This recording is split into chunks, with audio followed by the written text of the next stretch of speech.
ह्या कालच्या सगळ्या प्रकारानंतर राज्यभरातून अनेक ओबीसी, मागासवर्गीय, इतर मागासवर्गीय आणि दलित आणि आदिवासी त्यांचे सुद्धा जे आहेत काही मेसेज येत आहेत.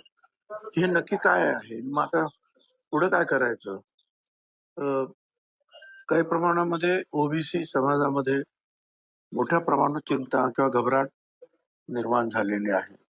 किंवा आता आमचं आरक्षण आता संपलंय, आता आम्ही पुढे काय? आता आमच्या म्हणजे मग शिक्षणाच्या मध्ये प्रवेश असेल तर काय, किंवा नोकरीमध्ये प्रवेश असेल तर काय, किंवा इतर ठिकाणी ज्या काही गोष्टी ओबीसीला मिळतात त्याच्यामध्ये आता हे सगळे वाटेकरी होणार. त्याचबरोबर ग्रामपंचायत, पंचायत समिती, जिल्हा परिषदेला कुठेतरी एखाद दुसरा निवडून येत होता, ते सुद्धा आमचं जाणार. म्हणजे ओबीसी संपल्यासारखं आहे अशी एक भावना निश्चितपणे ओबीसी मध्ये निर्माण झालेली आहे. आणि ते काय अगदीच चुकीचे आहे असं मला काही वाटत नाही. आहे निश्चितपणे ही भावना, त्याच्यामध्ये काही तथ्य जरूर आहे. आणि एकीकडे बॅकडोरने सर्वच मराठा समाजाला ओबीसी म्हणजे कुणबी सर्टिफिकेट द्यायचं आणि ओबीसीत घ्यायचं. आणि दुसरीकडे मात्र जे आहे 3 न्यायमूर्तींची कमिटी नेमून क्युरेटिव्ह पिटिशन मध्ये काय करायला पाहिजे त्याची कारवाई करायची. आणि त्याचबरोबर जे आता एक आयोग त्यांनी तो नवीन तयार केलेला, पण जुने जे होते आयोगातले सगळे ओबीसीचे लोक, त्याने तर या किंवा त्या कारणामुळे किंवा कशामुळे ते राजीनामा त्यांनी दिलेला आहे. आणि सगळे नवीन लोक त्याने जे भरलेले त्यांना हवे ते, आणि त्यांच्याकडून आता जे सर्वेक्षण त्याने ते सुरू केलेलं आहे. आणि प्रचंड पैसा सुद्धा निर्माण झालेला आहे. आपल्याला माहिती आहे की सर्व सरकारी कर्मचाऱ्यांना त्यांनी कामाला लावलेलं आहे. ते कशासाठी? तर मराठा हे मागासवर्गीय आहे हे सिद्ध करणारा डाटा त्यांना सुप्रीम कोर्टापर्यंत न्यायचा आहे. कारण मागच्या वेळेला गायकवाड आयोगाने जे काही दिलं होतं मराठा समाजाला वेगळं आरक्षण हायकोर्टानं, ते सुप्रीम कोर्टानं की हा समाज जो आहे हा मागास नाही, हा आर्थिक कुठल्याच दृष्टीने मागास नाही, हे गायकवाड कमिशनच्या त्यांचा जो रिपोर्ट होता त्याच्यावरूनच त्याने त्याच्यावर बोट ठेवलं. की तुम्ही तर सांगता की एवढे साखर कारखान्यांचे, एवढे मंत्री यांचे, मुख्यमंत्री एवढे दूध संस्था आणि बँका वगैरे, मग मग जिल्हा परिषद, पंचायत समिती मेंबर, मग हे मागास कसे? असा शेरा जो आहे हा सुप्रीम कोर्टाने त्याच्यावर मारला आणि ते सगळं नाकारलं.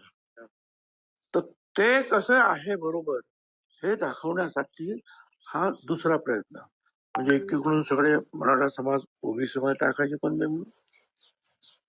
दुसरीकडून 3 न्यायमूर्ती आहेत, ते क्युरेटिव्ह पिटिशन वगैरे जे आहेत त्याचा अभ्यास करणार. तिसरीकडून हे जे सर्वेक्षण जे आहेत ते करून वेगळं परत मराठा समाजाला आरक्षण ते 12-15% द्यायचं आहे त्याची तयारी करणार. म्हणजे सगळीकडे जे आहे एकतर्फीच कार्यवाही होताना आपल्याला दिसते. जर वेगळं मराठा आरक्षण आपल्याला द्यायचं आहे की ज्याला आमचा सपोर्ट आहे, किंवा क्युरेटिव्ह पिटिशन जे दाखल केलेलं आहे ते यशस्वी व्हावं म्हणून सुद्धा आमचा पाठिंबा आहे. मग हे जर आहे तर या सगळ्या मराठा समाजाला कुणबी समाजामध्ये टाकण्याचं कारण काय? आणि मग परत त्यांचे सगळे सगळे सगळे अमुक तमुक या सगळ्यांना नुसतं साधं शपथपत्र दिलं, ते पण 100 रुपयाचं अफिडेव्हिट स्टॅम्प पेपरवर पण गरज नाही, हे सगळं करण्याची गरज काय? किंवा मग हे जर केलंय तर मग ते करण्याची गरज काय? तर असं सगळ्याच बाजूने जे आहे हा संभ्रम आहे. म्हणजे मुख्यमंत्री बोलतात मी ऐकतो, परंतु मनाचं समाधान होत नाही. तुम्ही असं केलं असं की ठीक आहे आपल्याला वेगळंच आरक्षण द्यायचंच आहे, काम सुरू केलं, आम्ही काही म्हणत नाही तिथे, किंवा क्युरेटिव्ह पिटिशन आम्ही काही म्हणत नाही. सगळ्याचे सगळे ज्या कोणते तुम्ही 54 लाख नोंदी सापडल्या त्याचे सगळे आता जे सगळे सोयरे, मग मग बाकीचं हा उपद्व्याप करता कशाला. परत शिंदे कमिटी जी आहे हे त्यांचा मुदत संपली, काम संपलं त्यांचं. चालू ठेवा कशाला. सुप्रीम कोर्टाचे जे मुख्य न्यायाधीश आहे, त्यांचा पगार 2,80,000 रुपये आहे आणि यांचं 4.5 लाख रुपये प्रत्येकी, जे असं मला कळलंय. ते कशासाठी? बरं, ते तेवढेच नाही, त्यांच्या खाली तो स्टाफ असणार, काम करत असणार. कशासाठी? झालं ना तुमचं काम. तुम्ही अगोदर सांगितलं की त्या निजामशाहीमध्ये आमच्या ज्या नोंदी अडकलेल्या ते शोधा, ते शोध. मग म्हणाले मराठवाड्यामध्ये सगळ्यांना, ठीक आहे. मग सगळ्या महाराष्ट्रामध्ये, मग सगळ्यांना ओबीसी मध्येच घ्या. हे सगळे जे हट्ट जे आहेत पुरवण्याचं काम सरकार करत आहे. ठीक आहे, लोकांची मागणी आहे, आपण त्यांना प्रतिसाद दिला पाहिजे. परंतु तो ज्याप्रमाणे आपण म्हणतो की आम्ही कोणावर अन्याय करणार नाही म्हणजे 54 लाख जर जे नोंदी सापडल्या आणि त्याच्या आणखी दुप्पट तिप्पट लोक ओबीसीत आले म्हणजे ओबीसीला धक्का लागणार नाही. धक्का ढकलून बुकळून बाहेर काढण्याचं काम आहे.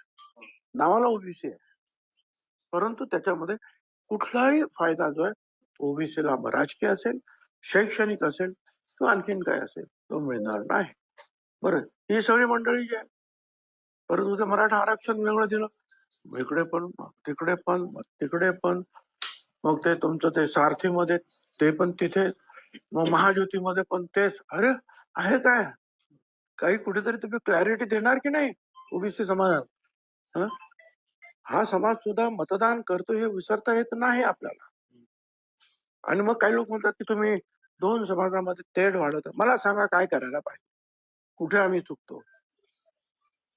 तुम्ही कुठलं तरी एक बाजू धरून मराठा समाजाचे त्यांना न्याय द्या तुम्ही. तर सगळीकडूनच जर तुम्ही अशा रीतीने जर काही निर्णय झाले तर लोक प्रक्षुब्ध होणार.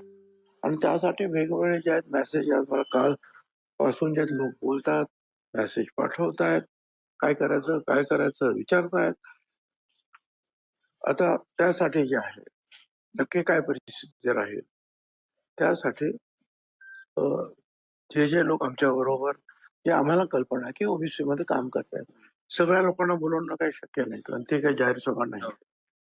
पण त्यातले जे काही राजकारणात आहेत किंवा काही नुसतेच समाजकारणात किंवा काही वकील आहेत जे आम्हाला सपोर्ट करतात, त्यातल्या काही लोकांना जे आम्ही बोलवून की पुढे आपल्याला आणखी काय करता येईल त्याची आम्ही चर्चा संध्याकाळी करणार आहोत. सर, पण केंद्र सरकारची काही या प्रकरणात काही मदत घेता येऊ शकते का? आरक्षण वाढवणं म्हणा किंवा इतर गोष्टी.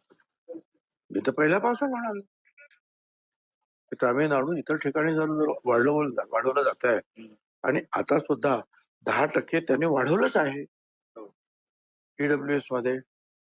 मग यांना पाहिजे तर यांना पण द्या. बरं, आता हे ईडब्ल्यूएस त्यांनी वाढवलं 10%. कदाचित तो आंतरिक हेतू हा असावा की महाराष्ट्रामध्ये मराठा, गुजरातमध्ये पटेल, पुढे जाट किंवा काय ते राजस्थानमध्ये गुर्जर असतील किंवा आंध्र प्रदेश कापू वगैरे असे जे काही समाज आहेत त्यांना शांत करण्यासाठी हे 10% काढले असं मला स्वतःला वाटतं. आणि हे खरंच आहे. कशावरून तर बाकीच्या सगळ्या ठिकाणचे पटेलांपासून गुर्जर जाट सगळ्यांचे आंदोलन थांबले आणि महाराष्ट्रामध्ये सुद्धा सरकारने जाहीर केलं की या 10% आरक्षण जे ईडब्ल्यूसी त्याच्यामध्ये 85% मराठा समाजानेच त्याचा फायदा घेतलेला आहे.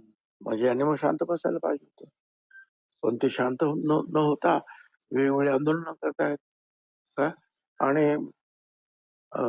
हजारो गाड्यातून सगळी गरीब माणसं जे आहेत ते मोर्चा घेऊन मुंबईला येतात. गुजरातला सदावर्ते यांनी देखील विरोध केलेला आहे. कोणी? सदावर्ते ऍडव्होकेट. हा, ते करणार ज्यांना. आपल्या बैठकीला येणार आहे का काही चर्चा? मला काही कल्पना नाहीये. काय मी आता ओपनली सगळ्यांना आवाहन केलेलं आहे, सगळ्यांना करणं. मला नाशिकमध्ये सुद्धा काल काम होतं, काही कॉलेजचं काम होतं, त्यामुळे ते सगळं घाईघाईने आपण बोलवलं. जे येतील काही लोक स्वतःहून काम करत असतात स्वतंत्रपणे, काही लोक पक्षात राहून काम करतात, काही लोक लिखाणाचं काम करतात, काही वकील मार्गदर्शन करतात. काही वेगवेगळ्या सभांमधून मार्गदर्शन होत. ज्यांना जे जे काही सुचेल ते ते त्यांनी करावं. इथे आम्ही केवळ एका जातीसाठी लढत नाही आहोत. केवळ मराठा समाज ही एका जातीसाठी आमची लढाई नाही. आमची लढाई 374 जातींसाठी आहे. मग त्याच्यामध्ये भटक्या विमुक्त आले, ते नंदी बैलवाले आले,